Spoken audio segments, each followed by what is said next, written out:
ऐं अल्लाह साईं पंहिंजे महबूब मुस्तफ़ा सल्लल्लाहु अलैहि वसल्लम के फरमायो कुल हल यस्तविल लज़ीन यालमून वल लज़ीन ला यालमून। महबूब मुस्तफ़ा पंहिंजी उम्मत के ॿुधाए छॾ तुंहिंजी उम्मत में जेके इल्म सिखंदा, तुंहिंजी उम्मत में जेके आलिम थींदा, जेके दीन पढ़ंदा, शरीयत पढ़ंदा, ये एॾा अज़ीम आहिनि, एॾे मक़ाम ऐं मर्तबे वारा आहिनि। महबूब मुस्तफ़ा तुंहिंजी उम्मत जा जाहिल माण्हू, ला इल्म माण्हू इन्हनि जो मुक़ाबिलो नथा करे सघनि, इन्हनि जो मुक़ाबिलो त परे इन जे बराबरि बि नथा बीह सघनि। ॿुधाए छॾ पंहिंजी उम्मत खे कुल हल यस्तविल लज़ीन यालमून वल लज़ीन ला यालमून। जेके आलिम आहिनि ऐं जेके ला इल्म आहिनि इहे बराबरि नथा थी सघनि।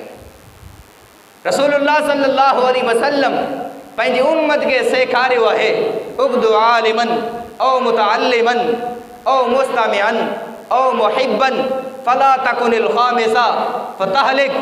महबूब मुस्तफ़ा पंहिंजी उम्मतुनि खे ख़िताब कयो आलिम थीजो, इल्म हासिल कजो, मेहनत कजो, दीन सिखजो।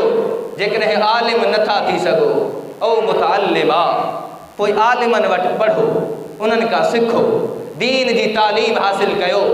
ऐं महबूब मुस्तफ़ा फरमायो जेकॾहिं आलिम भी नथा थी सघो, तालिब भी नथा थी सघो और मुस्तमिआ पोइ उलमा जी मजलिस में वेहो, उलमा जो दर्से क़ुरान ॿुधो, दर्से हदीस ॿुधो, उलमा जी तकरीरूं ॿुधो, उन्हनि खां मसाइल ॿुधो, मसाइल ॿुधी करे अमल कयो। जेकॾहिं तव्हां मसाइल भी नथा ॿुधी सघो, दुनिया में एतिरा मसरूफ़ आहियो, एतिरा मुस्तग़रक़ आहियो, तव्हांखे वक़्त ई कोन आहे।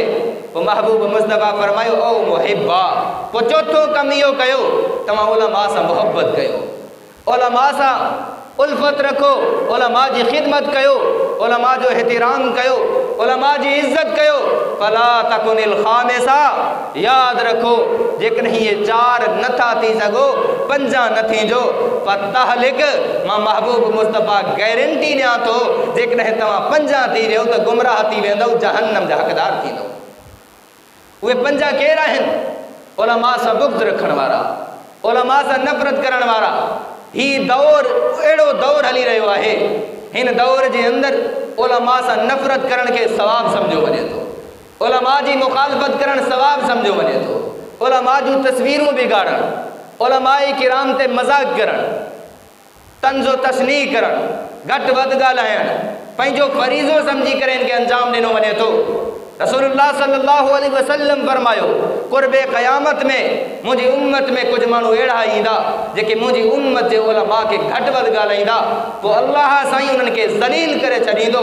दुनिया जे अंदरि इज़त तरीन क़ौम मुस्लमान आहे, लेकिन जॾहिं इहो मुस्लमान उलमा जी इज़त न कंदो, रसूलुल्लाह सल्लल्लाहु अलैहि वसल्लम फरमायो अल्लाह साईं काइनात में पोइ अहिड़नि खे ज़लील करे छॾींदो।